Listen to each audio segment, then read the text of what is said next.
Hi, this is Megha Joshi, the host of the Boardroom Zen podcast. This show is created for the ambitious business leaders. Are you someone wanting to play big? Want to possess a strong brand and executive presence that makes you belong in every room you walk into? And all of this without putting your personal life on hold? If the answer to those questions is yes, then you are in the right place. In this show, I sit down with best-in-class leaders to distill their wisdom while sharing what helped me stand out as a Fortune 100 executive. So let's get started. Our guest today is the Global Chief Marketing, Communications, and Brand Officer, most recently for Westinghouse Electric Company. She's led some of the world's most admired Fortune 100 companies like Johnson Controls and Boeing through several industry-changing events, mergers, divestitures, and brand evolutions. Her expansive career has taken her around the world with assignments in China, Argentina, and Mexico. She's a strong advocate for diversity, inclusion, and equity and holds a distinction of being the highest-ranking Latino executive at one Dow and 3 Nasdaq companies. Wow. She has also served on several boards, including the Paid Society and Special Olympics. Please join me in welcoming Marta Newhart to the show. Marta, welcome. Thank you, Megha, and thank you for having me. Absolutely. It's a delight, Marta. And now that we have established that you are an underachiever, let's get into the interview. So with what you've experienced, Marta, in all sincerity, in the corporate world is what I call the pinnacle of success. You've been there, you've done that. So my question to you is, what do you truly consider to be your hidden superpower that has propelled you to these levels of success? I think it's an understanding of what makes really good communication. We're told when we're little, be careful what you say, because the minute you open your mouth, you express yourself to the whole world and they all know who you are. So you want to make sure that you communicate in a very efficient and concise and impactful way. And I think for me, I've taken that to another level. I love stories. I love storytelling. I love how it impacts business. And now we're sort of moving into this realm of story living, where you bring your stakeholders into the story. So I like to use that, what I learned from my child about communication, bring it into the boardroom, and then use it for companies to really advance with their stakeholders. I love it. And I've never heard that word story living. I think you might have invented that word right now. I've never heard of it. So tell me more if you could. So everybody likes a good story, right? At night, our parents, they didn't read spreadsheet to us or press releases. They read stories to us, right? And the better the story, we were in it, or we could see ourselves in it. So fast forward 20, 30 years, it's the same with our stakeholders. Our customers want to see themselves in the story. And so you bring them into living as a part of that story. It makes such a difference. Yeah, no wonder. And humans, as part of our innate nature, we are storytellers and we respond to stories in that way. Our brain responds to those stories in a much more compelling way because these stories evoke certain emotions and feelings that then speak to our subconscious mind in powerful ways. There's the ethos, logos, and pathos that were created by Aristotle. But 2,000 years ago, he said, the trust I have in you and the ability to understand you and the credibility of what you say will have an impact on who you talk with. So here's Aristotle. This is why he's so famous, right? He created great things that are still alive today. 2,000 years later, those 3 things still matter. Totally. And how our ancestors communicated 40,000 years ago, that's how they survived. Really good communication skills, I believe, change your socioeconomic status. They change your career. They change who your life partner is. All of these things are impacted by them.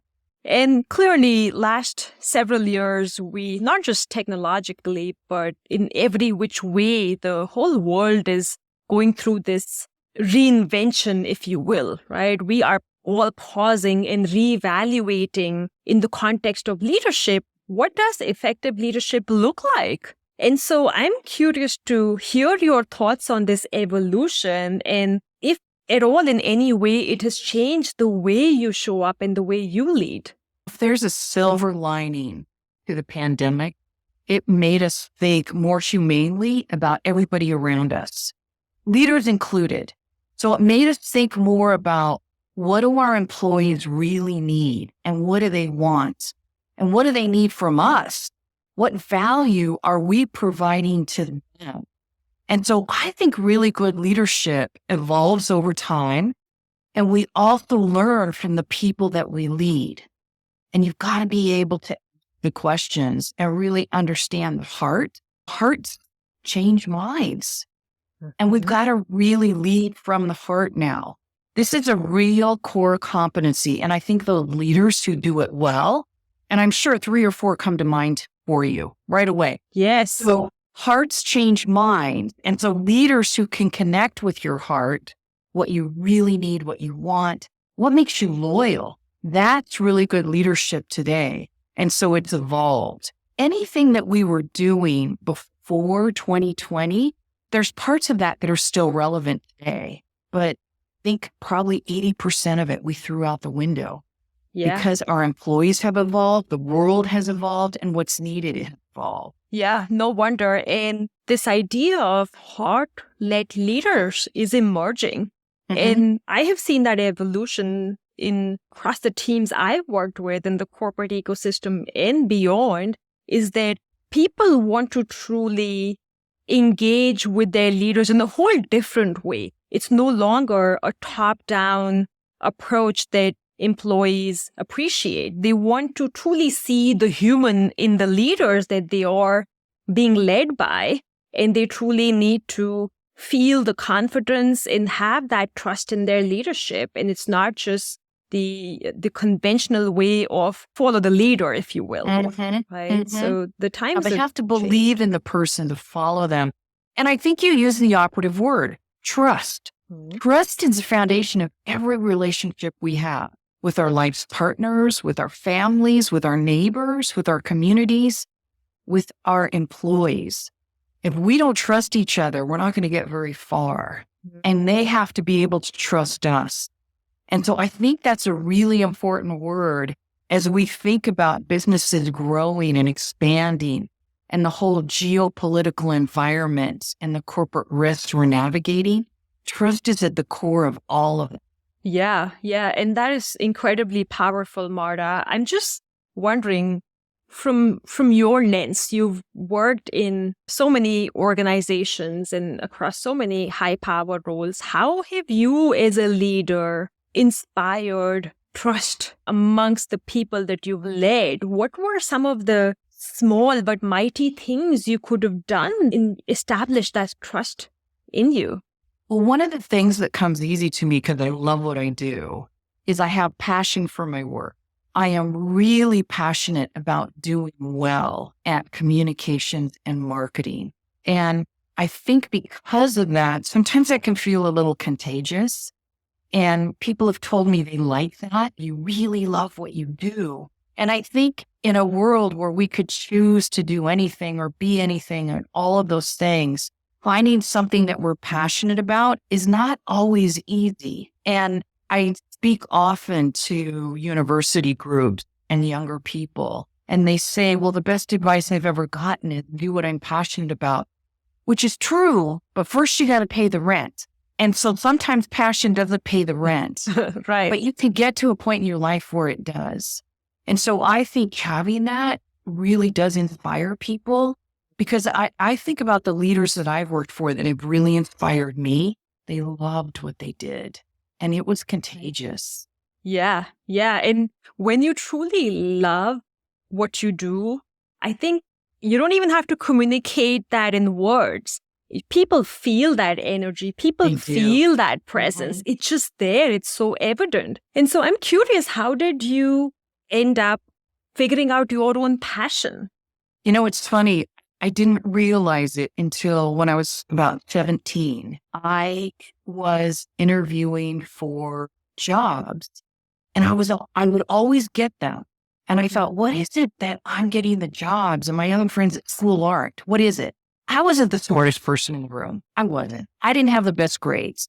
So I thought, what is it about me that I get the job, but, my girlfriend or my boyfriend doesn't? And I realized it was an ability to communicate very clearly with the person who was interviewing me. And so because of that, I would get offered jobs. And then I realized when I was going through college that was a big part of how you could succeed in life, just really communicating well and effectively. And so I guess you would say I stumbled onto it, but I took that in every position I had and I just built it and built on it and built on it. And to this day, I study it. And I study people who are really good communicators, like Frederick Douglass. He's actually a mentor of mine, even though he hasn't lived for 150 years, because I study his speeches and I study what drove him to speak the way he did and why he used certain language. So it just really fascinates me. And then I use that in the business world to help companies grow and get more connected with customers. Yes. And that's such an incredible story that you shared with us, Marta, because as I look at your journey, you basically, with heightened self-awareness, you were able to pinpoint and say, here's what I do really well, and here's why, right? In those early years. And I think a lot of us don't even pay attention or recognize certain things that we do with so much ease, but we don't pay attention to those innate superpowers we have within us. Because if we all did, if we were in tune with that, then we would double down on that skill and really go far and wide. That's so true. That's so true. And I think we also have to understand we're not going to be everybody's cup of tea. We're just not. And that's okay. That's okay. But you've got to like what's in your cup. Yes. And you've got to believe in it. And you've got to keep doing it.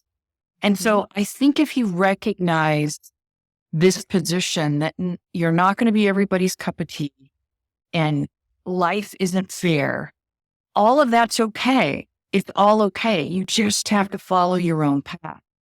And sometimes we need to be kicked a little bit to be shown, get back on your path, get back on. But it all works out in the end. Yes. And what you said is so profound, Marta. And that realization requires so much courage and confidence in ourselves.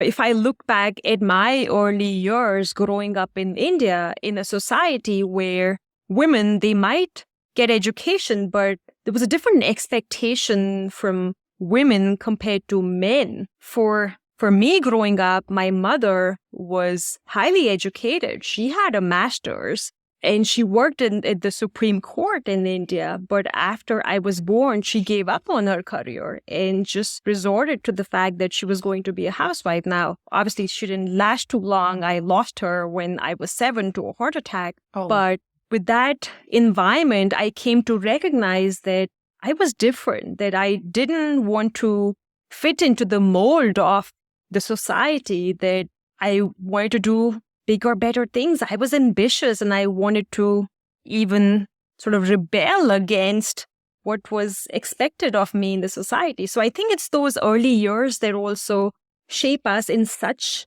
profound ways. And I know you yourself have been through a lot in your life. I mean, you weren't born to be a C-suite executive. You shared about your early years in Seattle with me outside of this call. And anything you may want to reflect on in our conversation here today with the listeners?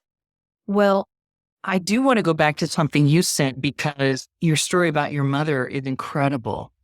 And you weren't created to stand out, to fit in. Clearly, your mother stood out and you were created to stand out. And so it's great that you're living your path. That's absolutely amazing. Thank you. I have to say, getting back to your question, that when I was growing up, we didn't really have money. We had a lot of fun, but we didn't really know that we didn't have money. Funny, ignorance is bliss, they say. And I never knew this world existed. We didn't know people in this world. I didn't know that corporations existed or that people at the top of corporations exist. I had never met anyone like that. I mean, you rarely even saw them on television, let alone had a neighbor or someone in your network that was like that. So I didn't know anything about this. And so as I was growing up through high school and then, of course, going into the university, I had a counselor who, when I was in high school, I was a senior. There was a small group of us standing in the hall between classes. I didn't skip. It was between classes. And she came out and she was asking everybody in the group, what school are you going to next year? What are you going to study? And when she got to me, she said, not what school are you going to do? What are you going to do next year? So I was the only person. She said, what are you going to do next year? And I said, well, I'm going to go to the University of Washington and I'm going to do this and that. And she stopped me and she said, people like you don't go to college. You might want to rethink that plan. Mm-hmm. So what I said earlier about life isn't fair, that's okay as long as you realize it. And as long as you can navigate around situations like that and really just keep going. If you don't give up and you just keep going, you'll get there. And so to me, her comments were static. And I had to see them that way. Because if I took them as anything else and I internalized them, I wouldn't be having this conversation with you today. Yes.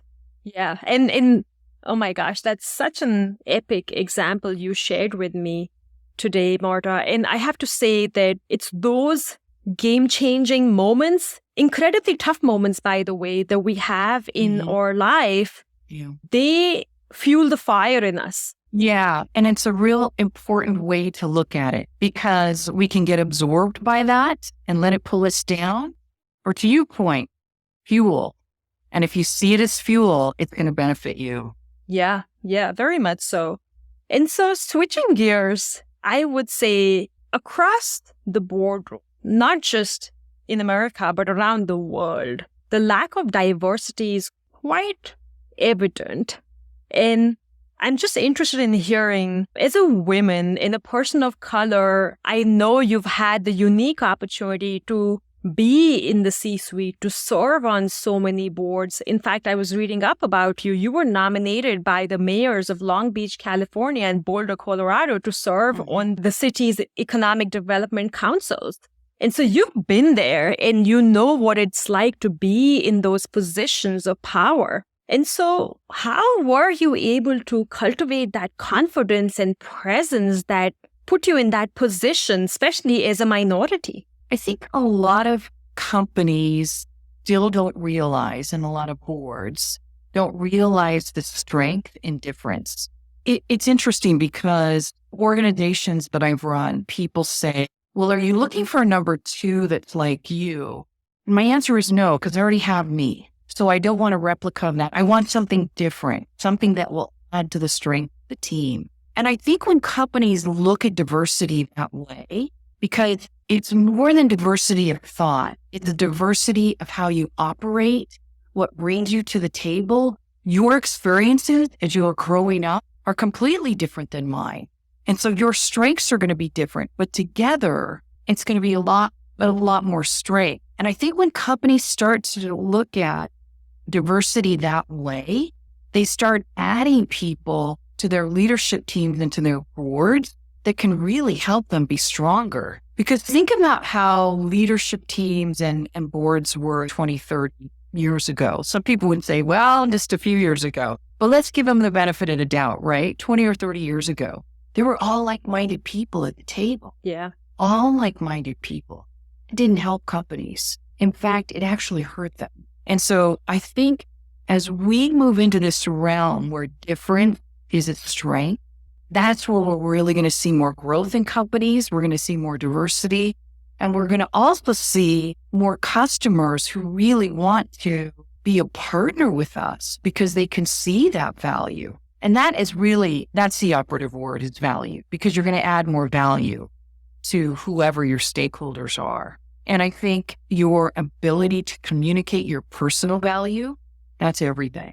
Yeah. Yeah. And it all boils down to what we're bringing to the table and the value we add. And so for you, Marta, as you were navigating through those boardrooms, are there any strategies or tips you could share with other aspiring executives, minority or not, that allowed you to stand out in those boardrooms? I had to realize that nobody else at the table had the experience of my childhood. If you were at the table, no one had the experience of your childhood. So you have to think about in terms of how you portray yourself, your value, and your contribution to what people around that table are trying to do. So what does that mean? So there are times where I see things happening in corporate America that I really want to speak out on, but is it really going to make a difference? And those are some of the things that I have to think about when I'm sitting there in the boardroom. What is really going to contribute in a positive, valuable way to the conversation that we're having? And if not, it's not even worth putting it out there. And so realizing what brought me to this table, you were talking about the combination of experiences no one else there has. So if you speak from that vantage point, make sure that it's additive to what the company's trying to do in a way that either helps protect them or helps them grow. So you have to really think in terms of that mindset. And that's what I do. That's what I do when I'm sitting at the table. I think about what's going to really help here. Yeah. And sometimes it's being a contrarian. Mm-hmm. Sometimes that is really important. If everyone's going in this direction and there's a red flag out there, it's your obligation to bring it up. So I think what I've become known for is that honesty, because I think it really helps companies, and the loyalty. Yes. Yes. And being a contrarian requires a lot of courage again, right? Mm-hmm. Courage and confidence in our abilities and who we are. And also you brought up an interesting point that when you sit at that table, you know that nobody else has had the same lived experiences that you've had. The experiences of coming from a place of lack and working through all the odds in life. So I know, Marta, we're coming to the close of time here. So any parting thoughts or comments you'd like to share at the end here? Yeah, there was a couple of things I wrote down that I wanted to share with you because I noticed that you like to ask people in your podcasts, what are some of the things you do every day? What are some of the habits that you have? And I heard somebody speak a long time ago, and it was called Advice from an 80-year-old Woman. Mm-hmm. And there are 4 things that really stood out to me. One of them we already talked about. Don't expect life to be fair.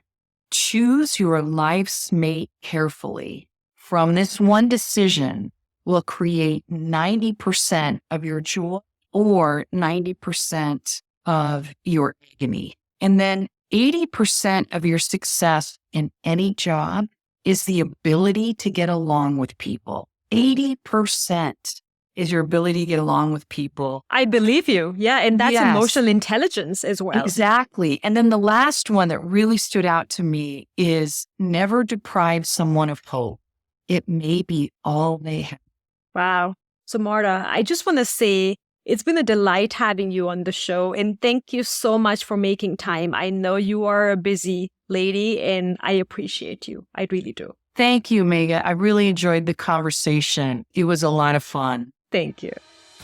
There is no better time than now to stop playing small and tap into your zone of genius. With a Boardroom Zen executive coach by your side, experience the game-changing transformation, both internally and externally. Find out more on boardroomzen.com. And thank you for listening to my show.